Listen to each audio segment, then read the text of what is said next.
This for me. Probably what I'm doing. Every day in the studio. Every day in the studio. Every day no fully shit. In the streets with the Yeezys on. In the streets with the hoodie up. In the streets. Play. Cots would say no. And then I would try to sing and go, games. We are back again. We're back here with Portland's, I'm just going to say it, #1 podcast and dating show and just overall culture. You know what? #1 podcast here in podcast/show in Portland. And it's the Real Life Hitch. It's Rob Gill. And we're back here again. And we have a wonderful, wonderful guest here today. And before we get off into that, I know right now, y'all have not hit that subscribe button. You want to know why? Because I check the numbers. And in the numbers, half y'all niggas don't subscribe to the channel. And it's disrespectful. I got this respectful gentleman. Let me fix this. I got this respectful gentleman over here on this show with these low numbers. That is disgraceful. And for the sheer fact of his, I'm going to say godly, sheer fact of just his gracing my show, can we get the likes up? Can we get the subscribes up? But before I go any further into that, I at least just want to say I have one of the most hardest working black men, and yes, I say black men, in Portland. And man, I've seen and heard about him, and I don't want to say bottom because I don't know all my things about my friend.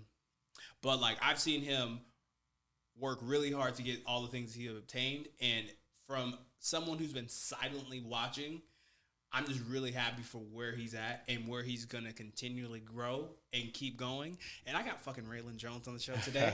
Motherfucking Ralen Jones. How are you doing today, Ralen? Hey, Robert, I'm feeling great right now. This is Ralen Jones, PDX Black Excellence, on the Play No Games podcast. Let's go. I'm with it.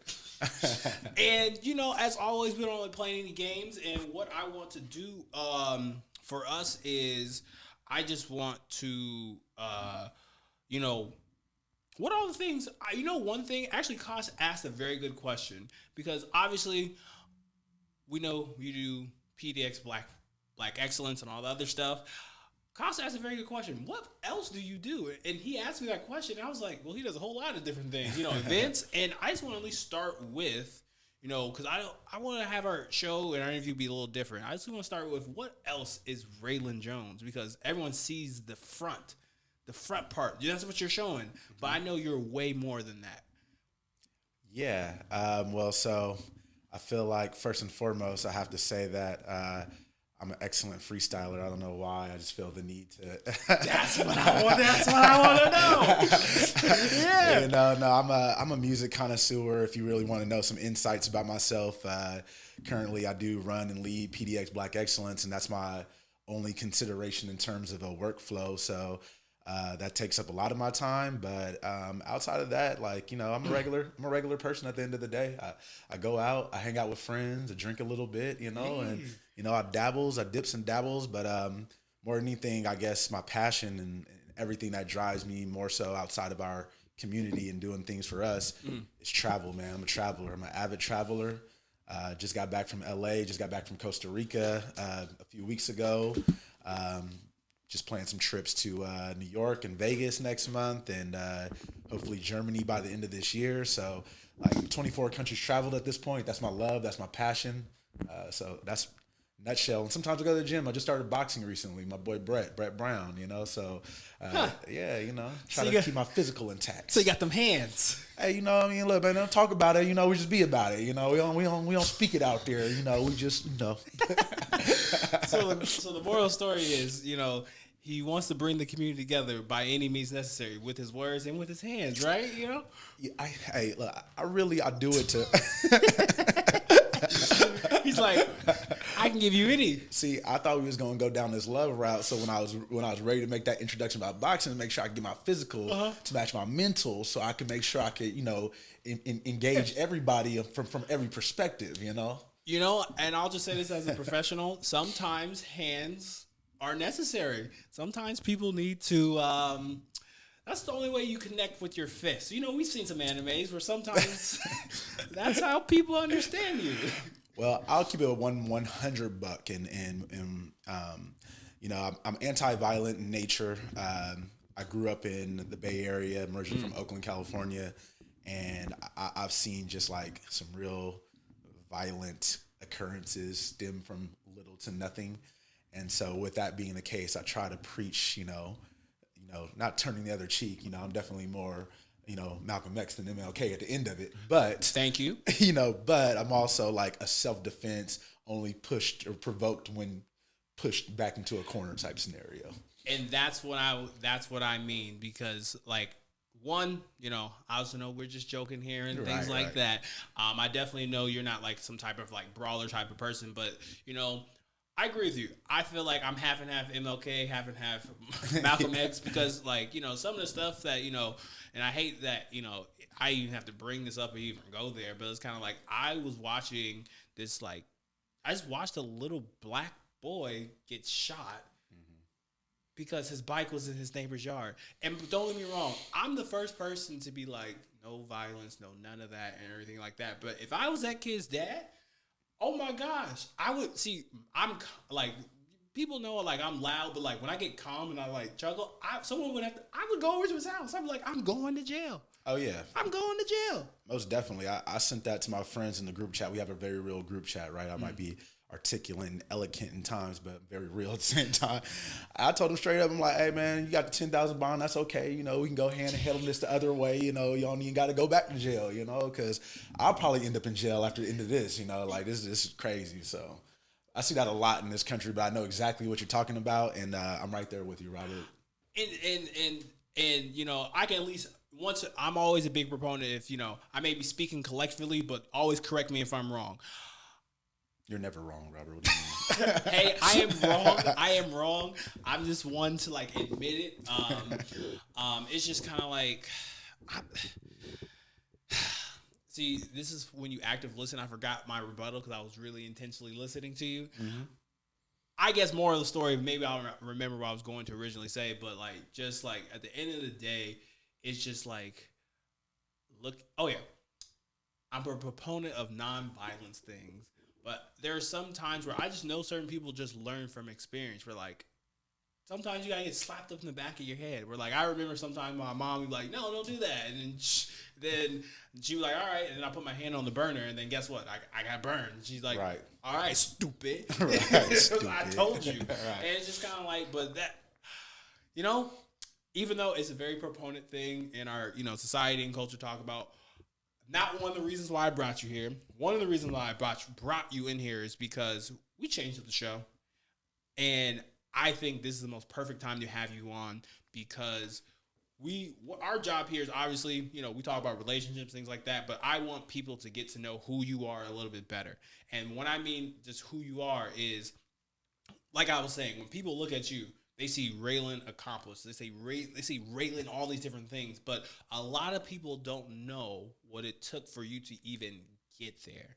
So I just at least want to start you off. And my thing is, you can bring up, PDX Black Excellence. That's okay. But I just want to ask you, what was the hardest thing for you to, even though you're going to go further with the success, right? For you to be where you're at right now, what was the most hardest thing you had to conquer? Okay. First, I'm going to start by saying my bad for throwing you off track. I won't disrupt your train of thought again. Can you stop this? I rabbit hole on the show all the time. Like, it is totally fun. I'm trying to be a better host because at the end of the day, we would have went totally left. And I'm kind of like, as much as I would want to talk about how future Robert would act like Mike Lowry and fucking and all that, like you ain't taking exactly, you ain't taking my daughter and all the crazy shit. Like, I just want people to be the best version of themselves. If you identify as a male, female, or non-binary or whatever, I what do you call it? I want to have people who embody self-improvement on all levels. And that relates to everyone in this world. And that's why, shamelessly, why you're on here, because you, in your energy, you connect with so many different people. And that is something that's in the soul. And my thing is, instead of, obviously we'll get to those things. I want to ask the man, the myth, the legend. What did it take to build this? Because people see the end product of this. They don't see that you have to put the screws in. You have to go to Home Depot 10 times. Right. Yeah. So, I mean, if you want me to touch on like the hardest thing I've ever had to overcome in general, just to get to where I'm at, yeah, I have to definitely speak, and I wouldn't be right if I didn't speak to it. But for 10 years after graduating college, or roughly around the time I was wrapping up, even during college, up until recently, maybe 2015 or so, 2016 or so, I dealt with undiagnosed clinical depression and anxiety. Oh. And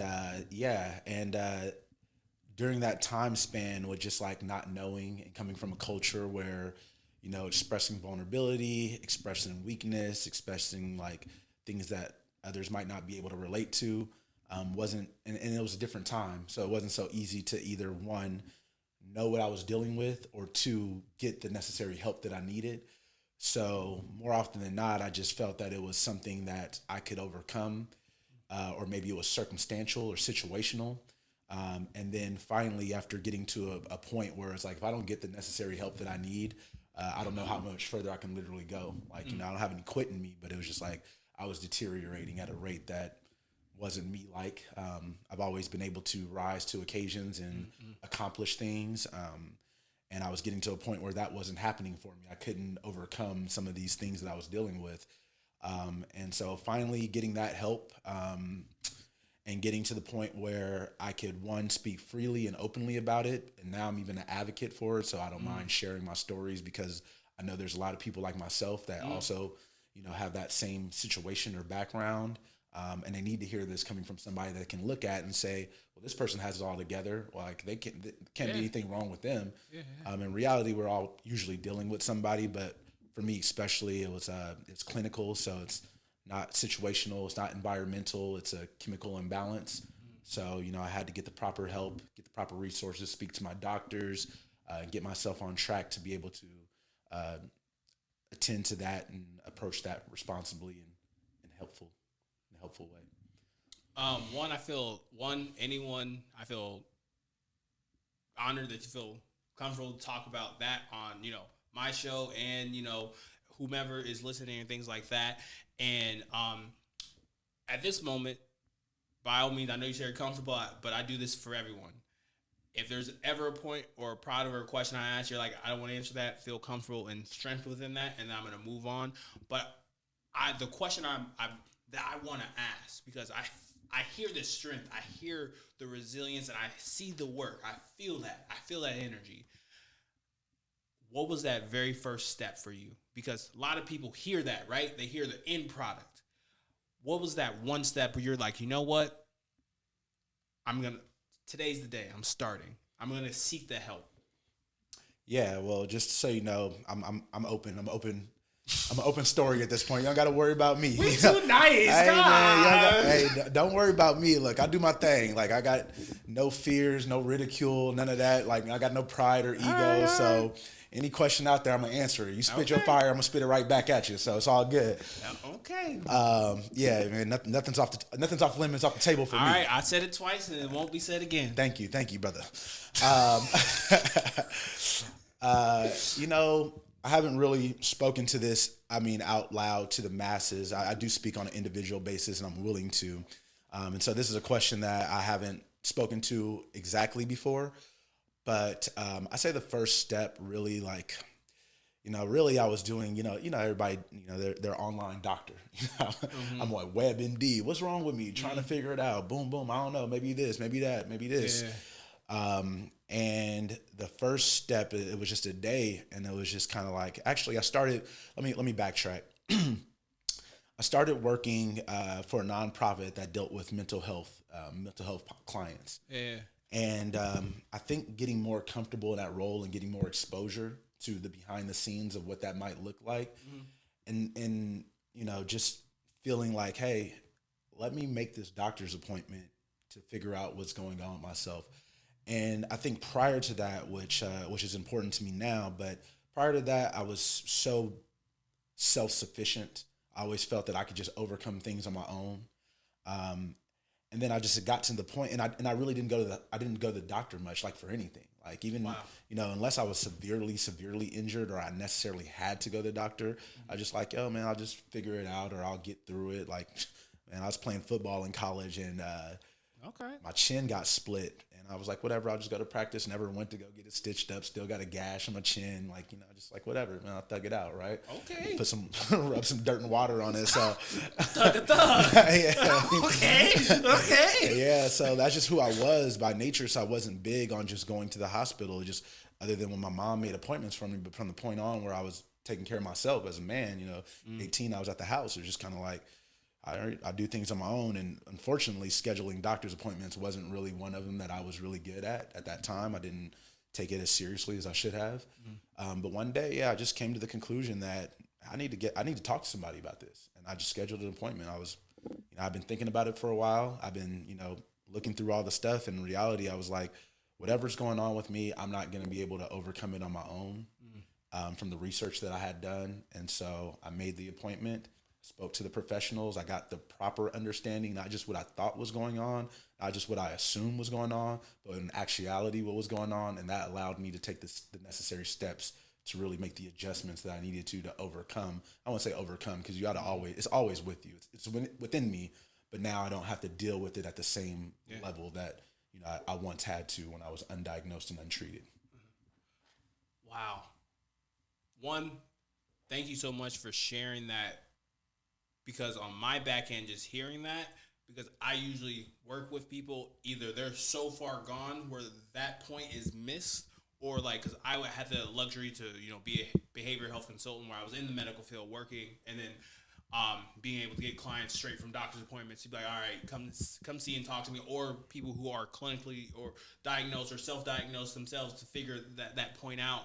And, the ability for you to all on your own, coming from, and I'm hearing you're like, I'm on my own, doing all this stuff. Man's man. I gotta take care of that. Being able for you to break that down in your own right, to be like, I need help, and then it's usually like, from as a professional in the field, it's usually you go to a therapist then a doctor, because I would be like, go see a doctor first before we finish our work so we can rule out some medical things. Sure. And I usually see it the other way. And I guess I'm just curious, were you thinking like mental health therapist at the time, or you were like, I'm just going to check with my doctor first? No, honestly, I didn't do therapy I did therapy for the first time this past winter. Hey, yeah. Hey, everybody, go out there. Therapy is dope. Like, get some stuff off your chest. If you haven't done it, it is really dope. I can't wait to get a black therapist. That's what I'm really waiting for, because, I know we all are. I'm sorry. Yeah, I am pretty great at what I do. Yeah. Sure. Sorry.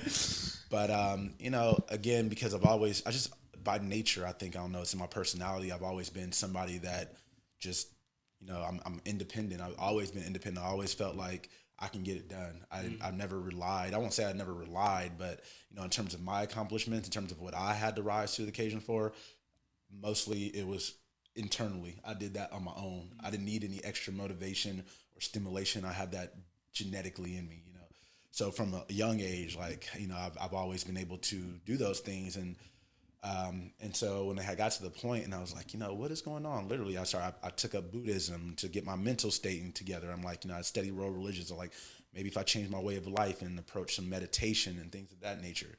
Took up supplements. I'm like, maybe I have something and get some more fish oils in me. So I invested all this money in supplements that I was taking every day, and that didn't work. I was reading. I was so conscious of things. I did a cleanse. I didn't drink. I didn't eat a lot of foods for like 6 months.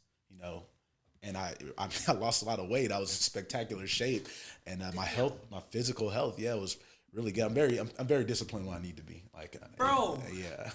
Wait, correct. Sorry. You didn't eat for 6 months? Sorry, I didn't eat a lot of like foods. Oh, I was about to say, what superpower are you on? on. Sorry. No, I did a cleanse. Like I didn't eat breads or I didn't eat certain, I ate like superfoods at the time. I was eating like a lot of almonds and greens, spinaches and things of that nature, salmon, like high, I forget what it is, but like what's in fish or whatever. Mercury or something like that. Yeah. And some oil or whatever. But yeah, I was very conscious. I did a cleanse and, I was just doing all kind of things that I thought might put me in the right place, put me on track, like from what I was learning. And, just nothing was working. Nothing was getting me to where I needed to be. And knowing where I'm usually at a very high level, like I'm usually operating on a self-sufficient, very, very high level. Yeah. And being to the point where I felt like not only am I not operating on a very, very high level, I'm operating on a level so low that I don't even recognize myself. Like I'm really not the person that I've known myself to be for so long over the years. Like even having this conversation, the confidence, the ability to navigate through life in a way that, I didn't have to like, I don't know, I'm just, you could just throw me out there and I'll make it happen. When I was studying abroad, just to give you an example, I studied abroad. I lived in Denmark in my last term of college, basically. I extended out my college so I can go live there for a half a year. And at the end of it, I decided before I came back to America that I was going to do a 6 countries in 30 days trip. And keep in mind, like, I had never been to any of these places. Okay. Keep in mind, this is a time where I don't have like internet that I can just go off of when I'm out and about. Like I'm really just out there in the world with a backpack. That's it, a backpack and the clothes on my back. And through train, through organized hitchhiking, through flights, through buses, organized hitchhiking, meeting in random places, and riding with a group of strangers in a car. That's a thing in Europe. It's actually really, really dope. They don't have that here. I wouldn't do it here to save my life. But in Europe, it's a thing. Like you can pay to reserve a seat in a car that's going from certain place to certain place, like different countries or different cities and countries. Yeah. So did that a couple of times. And when I say like, I literally have never done this. I have no strategy guide to any of this. Nobody taught me any of this, but I'm like, I'll go do it. This black man, this mid-20s black man, just traveling around Europe on his own, not worrying about anything, but accomplishing it all. Like, without any, even when the hiccups arose, being able to, navigate through it, I don't want to say effortlessly, but in a way where I did it, and then being at points where it's like, God, am I going to be able to like get up and do the standard daily routine? Like, can I even get up and go to work and navigate through this life? So you can see the difference is what I'm talking about. That's the contrast I wanted to give you, where I'm saying like when I'm operating at a high, I feel unstoppable. Literally like sky's the limit. Whatever I put my mind to. When I'm in my depression or anxiety state, man, I feel like the most, I don't want to say worthless, but it's just like, I'm in a place where I'm just not comfortable with myself and with being able to navigate through the world. Wow. I feel like, shout out to Cas.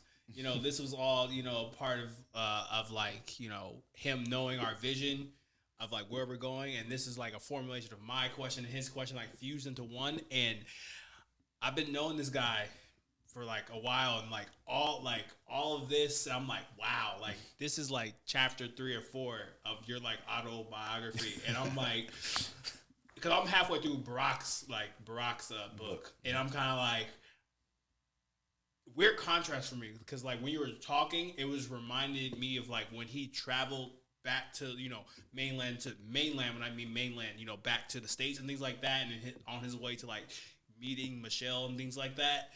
Like it gave me chills like that, where it's kind of like, put the Kanye music in the back, like welcome home, good morning, and like you're doing that. And like I love stories like that, where you're a protagonist, you're like a Midoriya, and you're kind of like at the end of the day, because strong values and what you are built for, like that is so like hard to find in this day and age. And the sheer fact, and to bring it forward to notice that I, as a person who already has this ironclad will, needing help, is like I've already said this 3 or 4 times, but like we like people, like this is like true strength, noticing when you need help. And like that to me, like I'm not gonna lie, little chills. I'm just like, damn. And at the same time, I'm like, have you seen Taken? They say good luck. Like, well, fortunately, I don't think they take black people, so I felt okay in that regard. I have seen Taken 1, 2, and 3. Yes, I'm well aware. You know what I'm saying? I was like, Have you been to Oakland in the early '90s? I haven't. I can only. I'm letting you know, if you can make it through that area, you're child's play. I really can't say all of this because this is my mom's business and things like that. But like, my mom's not from Oakland, but from like the Bay Area. Yeah. And like, you know, I'm just gonna say there's a reason why we up in Oregon. Right. Because like, I'm really supposed to be a Cali kid, but there's a reason why we in Oregon. Sure. So I'll just say that. And like, actually, you know, I love when things go. Can you tell us about that time? Can you growing up? Because obviously you're well traveled. Right. Where's home for you? Well, home has changed quite a bit because kind of like you, probably. Though my family is from Oakland, and I did spend my earlier years in Oakland. We've lived around the Bay Area, so all the East Bay. Those familiar with it, like the Richmonds, the Vallejo. Yeah, you know, we go stupid, go dumb. You know. It's in my body.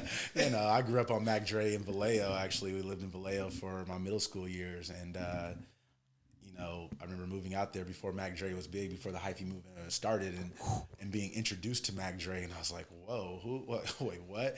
And one of my best friends to this day still, his name is Tramel Huey, call him Melly. We all had nicknames growing up. We basically had rapper names growing up. I was Mac Ray. People called me Mac Ray. Mac Ray? Mac Ray, yeah. I am floored. Yeah.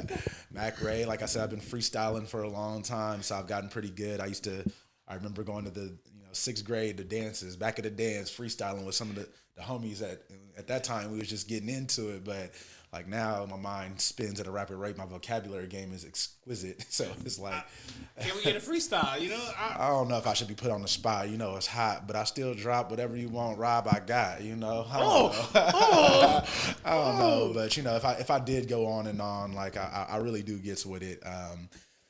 But yeah, you know, like shout out to Melly because it's funny. We're still, you know. It's funny, when we first met, we actually first met about the fight. You know, like, I think a fight is the beginning of some of the best relationships that you could ever have. Like, literally, we squared up. It got broken up before we threw all the hands, but we had a mutual friend, and he ended up connecting us, and then we became better friends. He became a brother for life. And at the time, although I was always a bigger person, like I was more of a chubbier kid back then, but I was still big. Like I was big in size, almost like the same size I am now, like from like 6th grade. Mm-hmm. You know, I was an athlete. So growing up, I played sports my whole life. I started playing baseball when I was 6. Started playing basketball, like organized, when I was in the 5th grade or the 4th grade, and then moved on to football in high school. But prior to that, I mean, I was an athlete. I was relatively smart. I just not by any like, oh, I study or try really hard. I think it's really just genetics. I come from a background, you know, these people just are intelligent, but probably like to some degree mentally. Talk your shit. You know, they have some issues. My father is actually, though he can't, you know, I don't speak to him much, but he can't get out of his own way. But he's probably one of the most intelligent people I ever met. The man's brilliant. But what I will say is like, so when I was in school, I always did well, you know. I always did well in school academically. I ended up getting forcefully moved to what they call TAG up here, but GATE down there, which is gifted and talented educationally. Oh. Yeah, like I didn't want to go, but testing scores got me moved in there.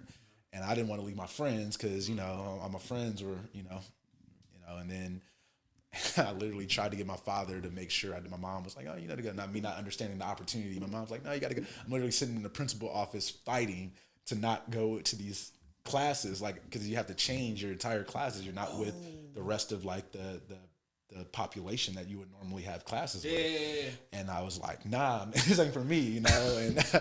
And then I ended up in that regard. But still, even with that, I mean, I wasn't always the I wasn't the prettiest, I wasn't the most handsome, I wasn't the popularist, but I was relatively popular or well known. But my friends were also really, really popular. And Melly was like tops, but Melly was like also streets popular. Like Melly was for the streets. like Melly was for the streets, but we was both hustlers at the end of the day. Like I was always a hustler. I remember being in the sixth grade. I used to flip coins. We call it flipping. You flip quarters and hustling. I got to get my own money, right? I got to stack mine. Seventh grade, I was slinging Pokemon cards, literally hundreds of dollars of Pokemon's cards being slain. Okay, I see you. Like a month, and it'd be funny because Melly, like, Melly's for the streets for sure, but he's dope though. I get the ultimate respect to him. He's a grinder. But he'd be like, he would go and like rob lockers, like while people are at PE, and then he'd be like, "Here's these Pokemon cards," and he'd throw them out to me, and I'd be like, "All right, I mean, that wasn't the plan, but that's just how it worked out, And so then I would flip them, but I would say, all that to say is, that person right there really challenged me to be prepared, kind of for the streets, because we did run the streets quite a bit. In all honesty, is like, I was raised by women more often than not, or most of my life, or all my life. What am I saying? Edna Jones, my granny, shout out to her. Darren Ayo, my mother, and Karen Harris, my aunt/mother, and Alexis Jonas Anderson, my sister. These are the women that raised me for the most part. They instilled a lot in me, but at the same time, like, I was a single parent child without having, a father figure present. I had some uncles and things that, but not a person that molded me. So like a lot of us young boys in that situation growing up, we figured it out together, and the streets is where we learned a lot, and even at that young age, because you either link up with older street runners or however it ends up, but you get exposed to a lot early out there, and Melly made sure I was always prepared. Like, he hardened me up. He really did make me a tough person. So when it really did come time to stand my own, to be in situations where, because you get tried a lot where I'm from, like, it's funny because I remember growing up in a time where you saw at least one fight every day if you weren't in one yourself, like every single day. And so I say all that to say, I ended up getting in some trouble, and my mother, seeing that, which I didn't understand at the time, probably the potential in me, and not wanting me to go down the route of my brothers, who were twins, who were in and out of juvenile hall/jail most of their lives from a very early age. She decided to move us to Oregon in high school. So that kind of got me my introduction really to getting up here. We moved to Corvallis. We had some family come up through Oregon State.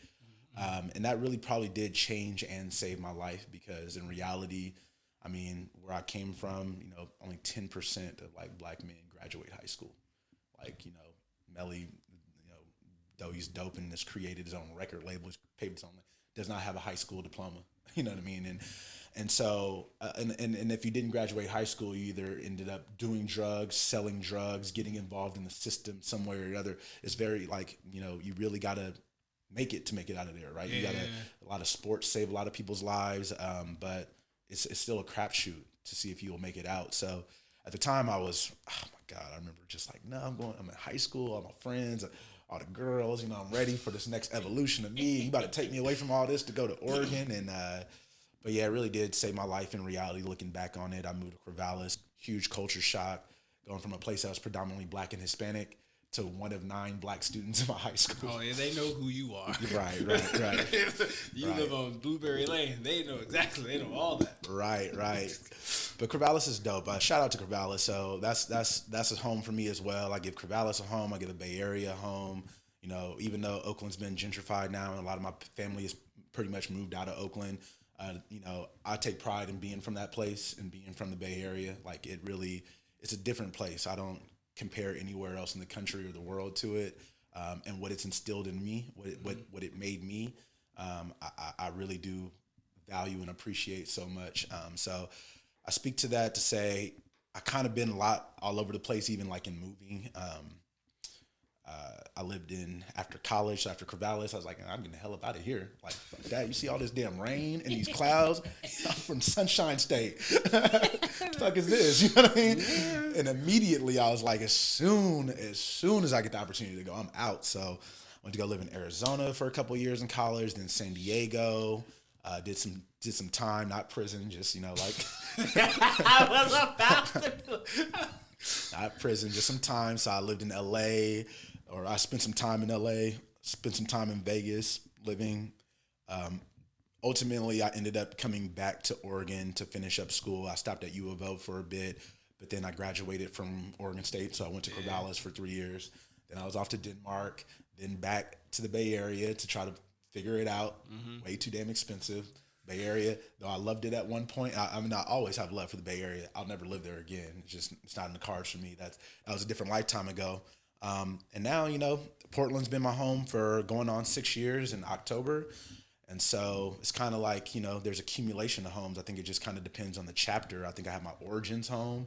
I have my transition home. Yeah. And then I have my adult. This has really been my adult home, even though it's I know I'm not from Portland by any means, but I have established myself here and I have chosen this city to bring in my adult life. So yeah, that's kind of how I look at it now. It's kind of hard. At one point I'd been yeah, I'm only from the Bay Area. But now it's well, I've had my chapters, so I don't know if I could quantify it only that way. Sitting here listening to you, have you thought about having your voice for books on tape? No. Let me tell you something. Because listening, podcasts, things like that, you have a very, make up a word, capturing voice. I feel like if I was doing something, because how you put some stuff on mindlessly in the background, you'd be hey, I'm doing this. You'd be who's saying that? Right. Let me listen to it. Right. Let me listen to what this nigga saying. Right. And I was okay. And I, wow. You know what's funny? Can I say something to that? Yeah. And thank you. Appreciate you saying that. In reality, because the voice I hear in my head is not the voice that you guys hear. I real talk, and it's been this way for forever. And I remember the first time I heard my voice recorded, I'm who the fuck is that? I'm seriously, and I was damn, I really sound like that? Because in my head, I got damn near this LL Smooth, Denzel, lover kind of, I can romance you this strong voice, and out loud, when I hear it on recordings, I'm damn, that's a weak ass voice. It's for real though, that's literally how I be feeling. When I hear a recording, I'm God damn, I got to do something about this voice. Well, I will not cap. I don't hear the LL. I just hear hey, listen to what I have to say. It's a very because when I retire, I at least want to write a manga, or whether it gets mainstream or not. I just only say I did that shit. Sure. Is I feel if I would write you into my story, you would be one of an old head who's been in it, and you're training the next generation, because you just you have the intensity in your voice. You're hey, I'm preparing you for some real shit. You need to know this shit, and you're the sensei for the entire series. Are you familiar with Naruto, right? Of course. You give me with your voice Kakashi sensei vibes, where I'm you've been through some shit, you still smiling. What a lot of people don't understand, if, going on a little nerd rant, Kakashi has seen death, suicide, all that in between, and he didn't turn evil at all. That's something nobody talks about. He had every reason to go evil. And it just, to me, it just brings it full forth to who you are as a person, where you, from what I'm all hearing, is you got what you needed from various different people, and you evolve where you didn't leave anyone. You were I'm gonna take that and go with that, and you always were I can be better, do better type of things. Rather, having your mom help you out, put you in those different environments, you were able to have that 360 view, which takes people lifetimes or not whatever to be very reflective of those actions and apply that and adapt that into multiple different ways. And I feel that's why people love the Jay-Z's. That's why people love the Nipsey Hussles, because they're able to not change who they are, not change who their experiences are, but adapt that into so many different places, where I know you can go into a meeting with, sorry to get racial, bunch of white people, and you can still keep that same energy of everything you've been through and translate that to those people. They're oh, what you know, what talking about. And then come come work with some Latin people. All that. And, Raylan, he gets it. He understands. And I feel like I don't know, like, you know, I don't even know. You already know that's a talent and a skill to have. And that is naturally born. And I see that in your fight. So I just want to say to you, my good brother, oh my goodness, bring me back to my overarching point. I don't know if you want to, but like you have a story, and I will just say this: I would sit down and listen because I feel like there's so many things from the different places you have visited that I feel like for me, myself, and other people, we can learn a whole lot about what this life thing is. And we're almost getting to our halfway point, and which I would shamelessly, and I'm so glad that we didn't bring this up just yet because there's so many layers to you than what you produce. Is I guess my question is to you, with all that life experience, with all those things that you know that you have done, we see the end product of PDX. Words. I am fumbling over my PDX Black Excellence. There we go. Whew. You got it. Whew, that was a struggle. It's a tongue twister sometimes, you know. Man, I was trying to get my intense interviewer, but I was like, and then the real Robert showed up. He's like, well, please, Robert, please show up. Yes, thank you. Suck it up, Robert. That's what happened. You're good. What did it? Everyone sees the end product. All the things people have heard. What did it take when it comes to what you have right now and where it's going? How did all your experiences up until that point lead you into building this strong brand, this strong grip you have on the city? Because you go anywhere you say that, they'll say Ralen. You go down to stand on the corner. Oh, PDX Black Excellence put on this. Oh, we know Ralen. You have built a successful business. Yeah. Thank you. I appreciate that. Thanks for the cosign. You have. I truly do appreciate that. It's a very humbling experience. I don't know if everybody knows there's Ralen behind things, but I think the people that know me, I appreciate the fact that they, value me or appreciate my presence or the interactions. But yeah, in terms of building PDX Black Excellence and everything that it's taken from me to do that, I think, I'm a firm believer of everything happens for a reason. I remember when I was growing up and when I was in college or going to college especially, I was like, I had a plan, you know what I mean? Like I knew exactly how it was going to unfold. Do college for 40 years, start my business, et cetera, start my family, buy my house, have kids by like 28, you know what I mean? Have a career, have money in the bank, et cetera, right? And that couldn't have gone any further away from that plan where I'm currently at than I could have ever imagined. We sign up for the same plan because I'm asking for my refund on so many different things. No, seriously, it's been a journey, but what I've learned from all that is every time when I thought something went wrong or something didn't go the way I needed it to go or I wanted it to go or I envisioned it going, I realized more often it was going accordingly, because the way I interpret it now is there's your plan, there's this idea that you have in your head, and then there's your plan, the plan that life, the universe, God, however you want to refer to it, has for you. And when you take ownership of that idea, you just got to really learn to navigate through the ups and the downs, the trials and the tribulations. I think, just to step off track for a hot second, I think more often than not, people get lost in the perception of others and their plan and their story and their journey and what theirs looks like, and when it's not right and they kind of you lose track, fall off, give up, and then don't follow through. But in reality, if you just keep putting forth the effort and the work and stay consistent and stay driven and motivated and not give up on yourself, bet on yourself. That's mostly all I can ever say is bet on yourself, because if you keep at it, like I tell you, Robert, I've told you in the past, man, keep doing your thing, it will pay off, because you can't go from point A to point C without point B. You feel me? You have to do the in between. You have to go through the hardships. But that makes you a better version of you. And that gives you the opportunity to grow and to learn.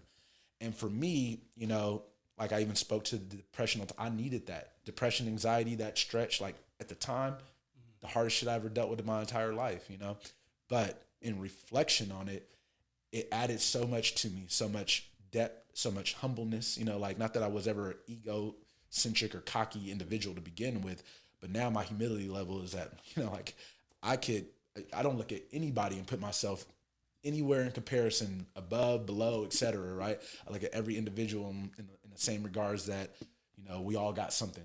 Everybody's dealing with something, and that gives me a lot of empathy. You know, I've been able to develop empathy, and that allows me to move through life in a different way because I don't compare myself to others. I don't look at what the next person has and what, you know, or where I think I should be at. I just keep going forward and just keep going forward with real intent or good intent. If you know what he's talking about, you know that for real intent. Yeah, it's still there. Trust me. This is the front job. Yeah, I feel it. But yeah, you know, like every experience, every quote unquote setback, every, you know, win, everything that I've been able to experience in life, I've held on to it. I've embraced. I've championed.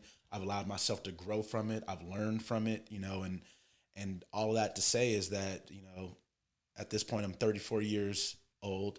It seems like a lifetime or two now. But I've given myself the ability to continuously grow. And because of that, it's put me in a place where all those experiences that I've amassed, put myself out there, you know, rejection, failures, you know, all of that wins, you know, acceptance, however you want to call it. It's allowed me to become the best version of me possible. And then what that is internally, I'm able to give back out to you. So everything that's Black excellence, you know, this genuineness of this organization that you could probably feel, you know, it doesn't come from I need to make $1 million type ordeal. It doesn't come from I need the clout. You know, it doesn't come from the status. It comes from genuine intent. And that intent is I want to do something good. I want to put something good in the world. I want to do something for my community, my culture, my people that I feel have given me so much in terms of who I am, my identity, and what I find value in the world. I wanted to give back to that, and that's really all it is. And what I've taken is my life experience, whether it be my education or my upbringing. You know, thank God for these amazing people, friendships, relatives, family members that have instilled a lot of what they have to offer in me. And I've just embraced it, and now I just give the opportunity to give it back out, and however that unfolds is what you get. Woo! Dang. Man, if y'all don't feel inspired to do what you have been put on this earth to do after hearing that, I don't know what y'all else need. Oh my God. And I just want to just double down second that when you're doing something, it's just like my mentor told me. She was like, you don't have to be, she's like, Robert, I don't want you to be a martyr. You're more effective to your community, you know, alive and you know, well fed and things like that. And like, I just know, like, when you are meant for your purpose, the money will come, because that's the catch-all. Because people will be like, you know, I paint, you know. If you're thinking, you know, not too many painters I know are making, you know, racks out the ends, you know, but if you connect it and you are, you know, coming from the highest vibrations and the purest vibrations, you know, you're going to get your payoff, whether that is you giving back or you making this, you know, motifs or whatever. But if you're doing what you love, I also, you know, another shout out to my mentor, the things will fall in place. And I think that is what, you know, just consolidating and hearing all the things that I'm hearing from you. And like, I'm just glad that, you know, cause this is, you know, not the end all be all. I'm just glad that it is, you know, this fruit has this, you bore fruit, like it's fruition. It's crazy. And, I just wanted to, I legitimately say that, and I appreciate that, man. And you know, all the words of wisdom you've given me in so many different ways. You know, we talked about before. Should have been a more long time coming, but I had to get my own head out my ass when it comes to fucking value and shit like that and things like that. Because you know what this guy said, at least about me, and you know, he's coming, you know, to fruition. And at this time, you know, as humble as I am being, it's time for a well-placed ad. So during this well-placed ad time, obviously we have our guest here. Is there anything you would like to shamelessly plug? Because I'll be editing this. This will be out in the next couple of weeks. Anything you want to shamelessly plug? I'm not going. I'm not shameless about it. Well, maybe I am shameless about it. Whatever. I don't know the wording for it, but yes, I do actually. Now that you mention it, There we go. There we go. So I just wanted to shout out this shirt collab that I'm wearing currently right now. We did this collaboration with Wear Fine Apparel. So Wear Fine, they're a new company launched to like empower kind of. I don't want to botch it, but it's an empowering women's organization that was started by some dope women, and they do these apparel collabs. And we did a collaboration, Sold Not For Sale. This T-shirt that I'm wearing on the back, designed by our creative director and their team, Jaron Simmons, and the proceeds go to our organization, Black Excellence. So go check them out. You can find them on Instagram at Wear Fine Apparel, and you can find them on their website at wearfineapparel.com, and they have a lot of dope merch on there. So I would definitely say go check them out. That's my plug. And I will make sure to add that to the description and things like that. And at this time, I also want to shamelessly plug some of my shit now, because yet again, if you made it this far, I know y'all haven't subscribed. Subscribe to the Instagram, subscribe to the YouTube, Play No Games. I looked. I thought we was at 30, but we at 32. So maybe this stuff is working. Maybe me screaming at you like a maniac is working. So fucking hit the subscribe button. Help me. Now, Ralen was saying some pretty funny and dope things. Now, you can't see this, but right here are some sound clips I would love to play. Like, for example, how dare you? Like some shit like that. Or some 6ix9ine stupid. None of the stuff you were saying was stupid, but you know what I'm saying? Some funny things. But I can't play these things without your help. And you want to know how you can help me? Subscribing to the page. Going to our Instagram. Yes, our Instagram. Look here, FIR on Instagram. And if you find us on YouTube, Play No Games. Very simple. You can find us. But here's how you donate. Here's the crazy thing. I know I'm not an OnlyFans girl, but at the bottom of this video will be my Cash App. It's $herobob. I've messed it up the last few times. $herobob.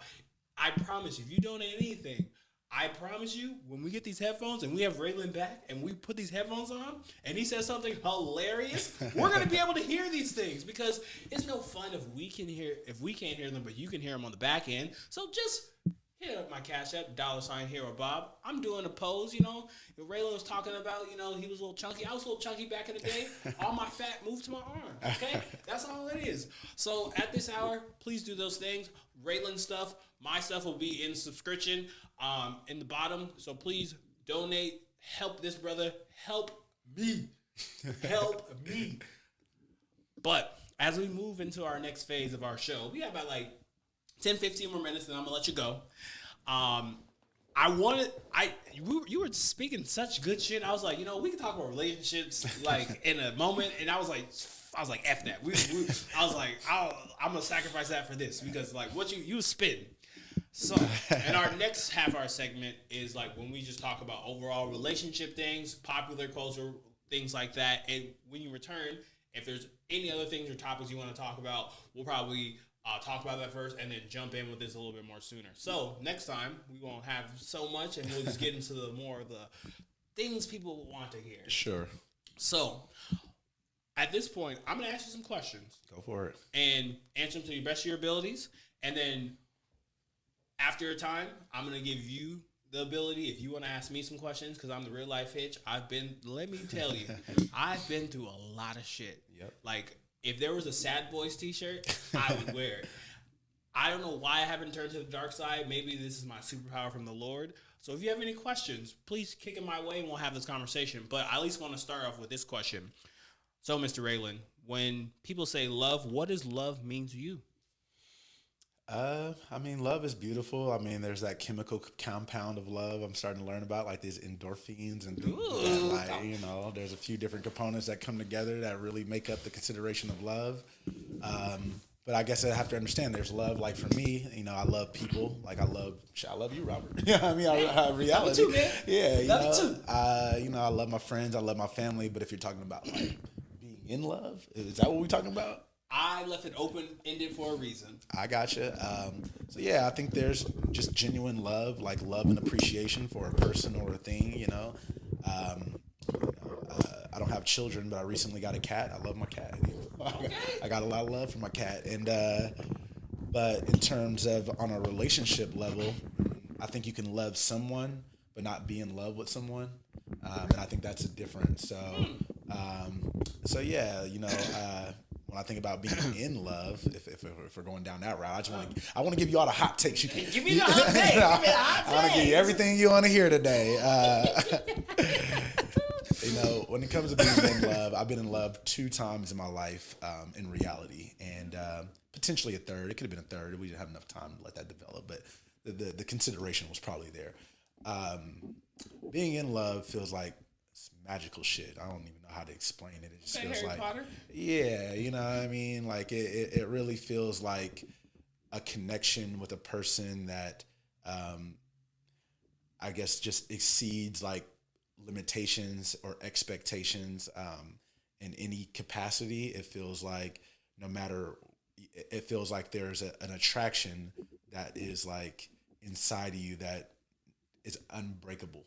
You know, it's something there that was predestined or something like that, you know, like it just really feels that way. And the reason I can personally speak to that is because I've experienced that, you know, and it hasn't happened frequently. Like I said, 2 times, you know, roughly. And so, I don't know, it's such a rare feeling. It's such a special feeling that when it is out there, you know, I just highly suggest holding on to it because it doesn't come around as often as you would think. But when it's there, you would know it's like a glow around it. That thing's special. You know, that shit feel good. So that's my take on being in love. You know, for that, for the back end of that, I can't believe I'm gonna say this on camera. You know, when I'm going so left field, work with me, people. Work with me, Ralen. Having sex when you're in love with someone and then playing basketball right after, I'm not gonna lie to you. When I be hooping real nice, I at least want to say there is a difference because I did an experiment. I had sex when we was upset, and I was like, and then I hooped, and I was like, I was regular. Okay. I was regular. But like passionate sex, obviously I took a shower before I went to the hoop. Sure, I wasn't that grimy nigga. Right. But I was at least like catch people. But I'm not gonna lie, I was like Jordan-esque. I was like, I didn't know I could do a move like that. You felt like you was Kobe? Nigga, I feel like I could raz with them niggas. They like, Rob, I ain't shooting it like that. But that's besides the point. I at least want to let people know that he's, talking about. Well, I just want to say I'm glad you didn't go out there smelling like Badissi because, that's a thing. And I appreciate that because I would have called you out if it was me, just so you know. Well, first and foremost, this person I was getting that kitty cat from talk about it. Ain't got that fish smell, so I will just say that. Okay. I would hope not. Oh, hygiene is important. Man, it's time for you to go to the doctor. For real. All right, my next question for you is, what do you look for in a short-term casual hookup in a female, or what do you look for in a long-term situation with a female? Oh, gosh, okay. Now Robert is asking the real questions. It just got real. This is when everybody starts turning up the volume a little bit. He was on some good nigga shit now. Right. Now we gonna get some dirt. Oh boy, where do I begin? All right, so first and foremost, I like to say I don't know. I'm in a transitional place right now, but I would like to say for long consideration of time, I wasn't approaching it that way. I was literally approaching it on I'm trying to find the right person, and I'm setting aside the streets. I'm not really putting myself out there in a very openly casual way. More so just kind of dating and hoping to figure it out. Mm-hmm. But then I came across that love scenario, and I was like, oh shit. It either is or it isn't, for the most part. So then some of those relationships do develop to become like a casual scenario. At the end of the day, man, I still got to have a connection with somebody. Like I'm old now, I'm not the young gun that I used to be where it's just like booty, booty, booty. You know what I mean? I'm not just out there, chasing every, pair of eyes or thighs that cross my lane. Don't get me wrong. I still like eyes and thighs and booty. Okay. I still, rises my attention. You gotta. I was gonna press the button and stop the cat. Okay. Yeah. Oh, yeah. I was waiting for that. No. I'm still, look, I'm not a ladies' man, but I'm a ladies' man. You know what I mean? Like I was raised by ladies, and I'm a man, and I feel like I got a good intuition and a good feel for that. So, for me, it's like, all right, I put myself out there in a good way that I think women digest it, give it back, throw it back. Yeah. I don't know. I'm not rapping right now. Let me stop. Let me stop. But I don't know. I just, again, I have to have a real connection with somebody. Like I can't, at this point in life, I can't go into it with just like a hookup consideration. Now, if you're saying like a short term, like you were saying, somebody I could vibe with, because sex is one thing, but as you get older, you're like, sometimes sex either ends up sex and then that person is still there with you for several hours, which is always like, sheesh, like if you don't like that person, or if if you're not clicking with that person, that's a very comfortable scenario. Like it's like, oh, okay, I'm ready to go to sleep, or you need to go home, or and I'm too old for that. You know what I mean? Like I got to be in a position where I feel comfortable enough to say that even though we do have this sex relationship, we also have a relationship that we feel comfortable with, and everybody feels like they're getting theirs on a level that doesn't feel like, it's just this or just that, or it's, so, and it's, it's, so I guess that on a casual level, attractiveness, I feel like you have to have a level of attraction off the rip. Like I have to have a physical level of attraction, but I also am more attracted to a mental connection. That's just who I am at this point. Right. So I have to have those pieces at play, right? That's the short term as well as the long term. But in the long term, in the serious long term, if I'm really like, oh, this is somebody I'm really about to go down, walk that lane with and see what we can make of it. I have to have a compatibility, like a real compatibility with the person. And that can be in a lot of different ways. But for me, I only approach relationships in two different ways for the most part. And that's either we're going to be together forever or we're not. All right. I only had 3-4 real girlfriends, in my life, growing up, or in my entire life, because like I was never one of those people like, oh, let's be in a relationship for a week or a month or whatever. Like if I can't see the end result, if I could see the end results, what's the point of getting in a relationship? If I can't see it, then it's like, okay, maybe something can come of this. That doesn't happen often. So for me, it has to be a compatibility, like on a long term, a compatibility, but it also has to feel like, yo, man, can I spend the rest of my life with this person? Like if things go a certain way, can I have children with this person? I want to have children now. So it's like, can I have children with this person? If marriage is what we need to have, is that an option? Is that somebody that I can, commit to on that level? So those are my differences. And those are really the only two differences. It's like, can I really see myself with this person for the rest of my life? Damn, you Captain America. Or you on that cap life. No, not cap. Oh, that's funny. No. I didn't see what I did there. I didn't know. No, like, all right, you ironclad. Like, you got them. He went back in time for that chick. I'll tell you that. That nigga wasn't playing. That nigga went back in time for that pussy. I gotta cut this shit. I gotta bleep that. I respect to hear that, and because you're actually the very first person we're doing this new segment with. Now, because I do have one more question for you, and then we have like 5 more minutes on the open-ended of like stuff, and then we're done. Is there any questions about marriage, relationships, that you've ever wanted to ask? A therapist. Y'all gonna see tomorrow and on Sunday, matchmaker, you're gonna see my skills. Would you want to ask someone about dating, preferably me? Yeah. I'm here. I probably should be thinking about these questions. I'm gonna give one shout out really quick before I step into this question. Damn. Sorry, I know you're on a time schedule. No, But, you fine. No, I'm sweating. yeah. I'm sweating. Now, I want to give a shout out to my man Adrian Wright, founder of Black Portland Facebook group, and currently, our director of business development.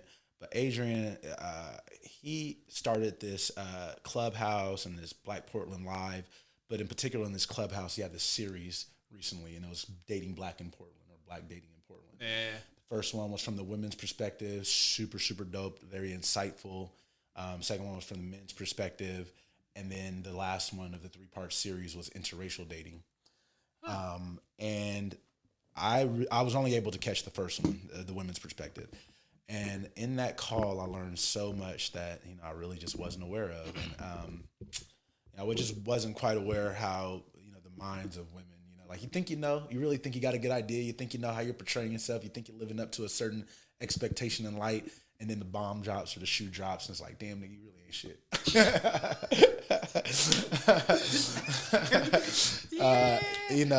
But I don't know. I guess if I were to ask, I would say, like over the time span of, I don't even want to say, I want to say the initial attraction, getting to know someone initially, and then having that development play on for the long haul. I want to say, like, what would you say are the strongest considerations for making that a successful long-term union? Ooh, okay, damn, you trying to put Hey, me you in, love Dr. bro, you trying to put me in the spin cycle.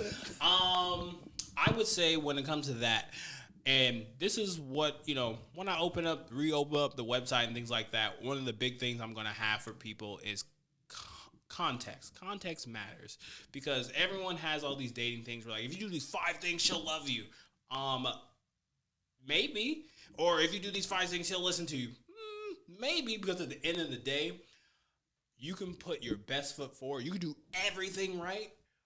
But in a relationship, here's the thing that people don't, or I shouldn't say people, but like you have to think about, you are negotiating with someone else. Like that person still has to make that decision to be like, if she's like, I want flowers, pick me up at 7, we go to Portland City Grove, you did all these different things, she can still not call you back. So, and you've done everything right. And I feel like that's context is one of the big things. And let's just say that isn't met, right?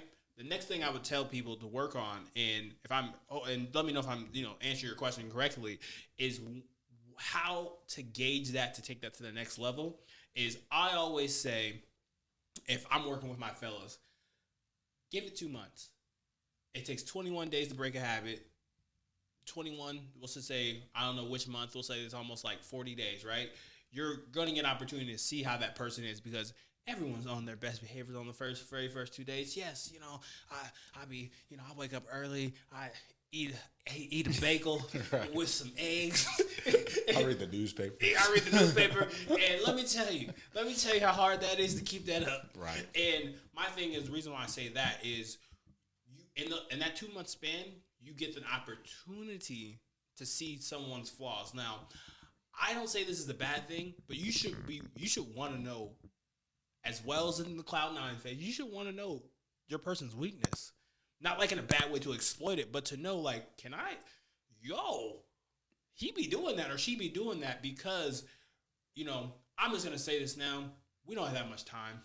Like, I know, like, you should be, you got to have your fun and things like that. But, like, once you start creeping on 27, 28, 29, nigga, let me tell you about that. And I just feel like if we, and to end your point, end your question, hopefully I'm answering it, after that second month, right, being able, and I even tell couples this, you should normalize and have it be very regular, at least every 3 months, sitting down with your partner, not on some boring shit. Be like, all right, we have a good dinner and things like that. Have the dinner.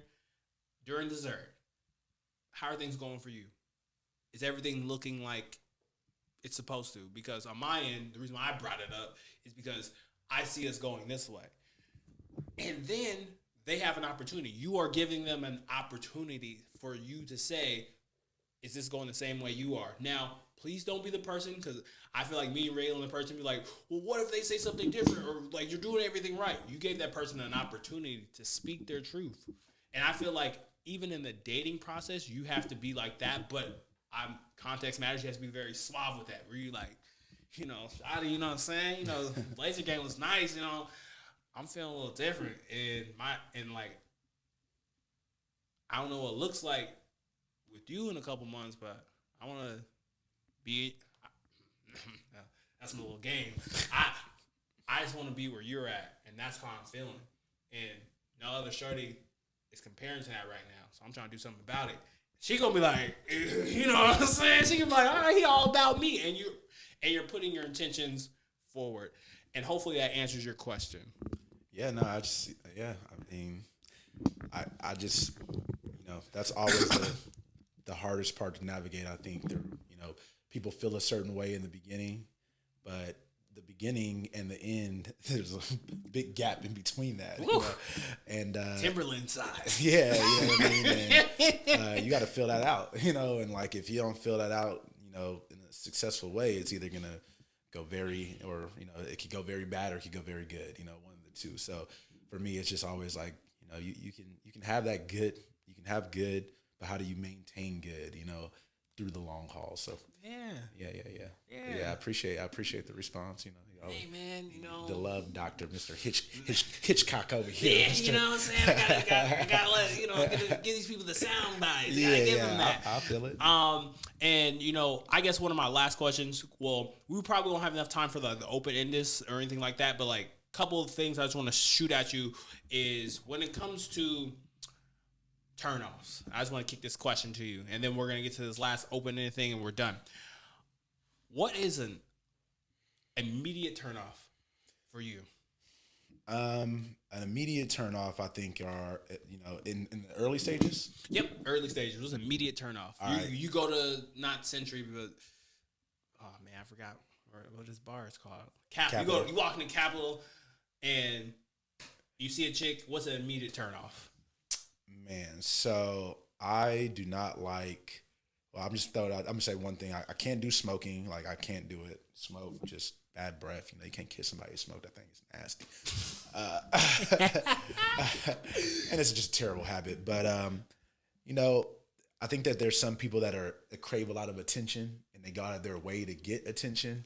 And I'm very, like, believe it or not, I'm very low key. I might be the dopest person in the room more often than not. I ain't gonna say more often than not because I'm very humble. Talk your shit. But you know, I'm also a Capricorn, so we know what it is. You know.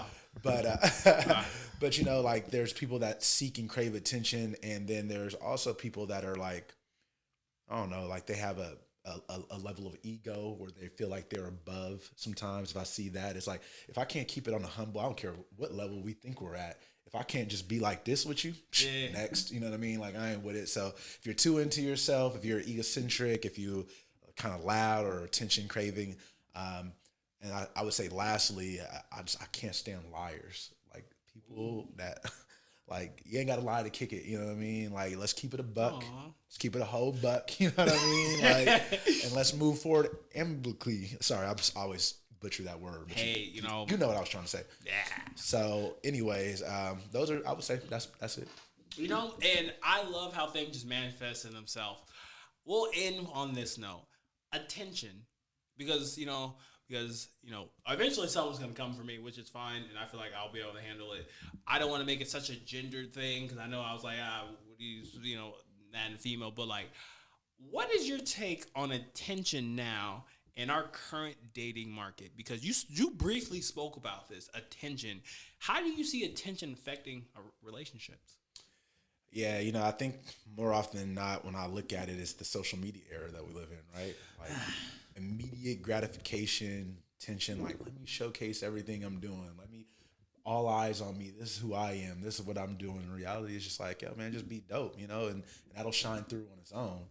But, you know, I think now more so than ever, you know, people emphasize showcasing and wanting that gratification. And I'm not saying all, but when you do see it play out, it's like, oh my God, no, I can't deal with that, like, at all. Like, I don't want that. I don't want that to be a part of my life. So you don't want to be you don't want to be a man crush one day? No, I don't want no parts of being on nobody's social media at all at any given time. I'm gonna give you a hypothetical. There's a girl that I met her. We had met on a dating app, and she was attractive. You know, she was banging. and I started following her on her Instagram, and she just constantly showcasing her Instagram, putting people on the Instagram, like every part of her life. So then when you see that manifest out and about, and it's like I don't know, it was just too much, you know. It's just like, and I don't want so much attention. I don't want attention, like Rob. I personally don't want it, and then I don't want to see it all the time, you know. Like I like just genuine interactions, like you know, nobody got to know about it. Nobody got to know what we talking about, you know. What we got is what we got, and so, you know, but this current scenario this world, this situation that we live in, some people can't, you know, they can't handle not having that spotlight. Very true, very true. And I just want to add my little 2 cents. Like everyone, I'll say this, and I feel like I'm gonna go super old school. Everyone wants to be the Joneses, and like, there's nothing wrong with being regular. Like, I've talked to people like one-on-one, and like, I actually remember. I got into a debate with a chick when we were watching like the Nets game. Right, we were at a party, right, and something happened, and then she's like, "So how'd this go?" I was like, something. She's like, "Don't talk to me." He's like, "I'm extraordinary," or some other shit. And I was like, "What's wrong with being regular?" Because, and my brother brought up this great point.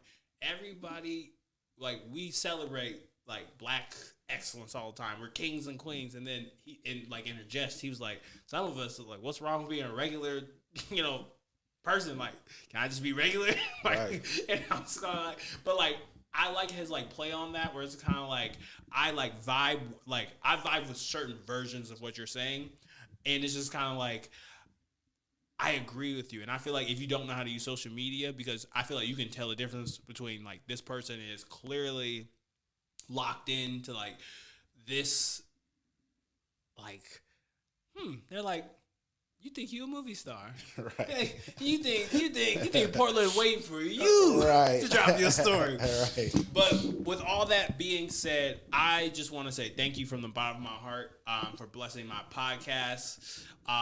See, I was gonna say something negative about my podcast. I was gonna say something negative. You can't do that. See, I just caught myself. It's a great podcast. I'm excited. And thank you for having me. Before you go any further, I am blessed to be on the Play No Games podcast. I follow it, you know, of course. I've been waiting for my shot. So, you know, again, thank you for having me here. Hopefully I lived up to the hype or the expectation. Yo, I can't wait to have you back. And when I have you back, it will be a panel of other gentlemen, because I like where you're coming from when it comes to a lot of like, I like how you view love, because sometimes I need to like step back, because we are like very similar. And there's some other gentlemen that I've been talking to where their view is, you know, on the scale of, you know, Michael B. Jordan, Future to the right, you know, I'm the same. We a little more on that side, you know, and some of the guys I'm talking to a little bit more like, relationship, what's that? Yeah, right. What's her feeling? Right. And a couple other things I would hope, we will collab with, because I would love to work with you and continue working with you further, because I just want to have this on tape, you know, before, if I have untimely demise or anything like that. Ralen was one of the very first people who believed in any of my, not even kooky ideas, but any of my ideas, and he saw something that I knew that was in me. And one of the things I struggle with is taking praise. I give praise, but don't take it, because I'm kind of like, I don't need it. But that's in so small forms arrogance. So I at least want to say to you, I appreciate you for always believing in me and my, you know, I'm not Bitcoin, but it's to the moon. So to the moon. It's to the moon. Hey, well, Robert, I still believe in you 100%. I mean, I love your energy and your passion and what you do, man, and it's special. I'm happy to be a part of it. I'm happy to be in that light. So keep continuing to shine, my man. You got this. To the fucking moon. To the moon. Let's go. All right, and this has been the Play No Game Show. Let's go. Ralen Jones, PDX Black Excellence. We out. Follow! Probably wonder if I think of you. Sorry, I'm for the bag right now. Yeah, I'm for the bag right now. Yeah, for the bag that I never had. Yeah, you probably mad right now. Yeah, I got a 2-piece now. Shit, I think they call them groupies now.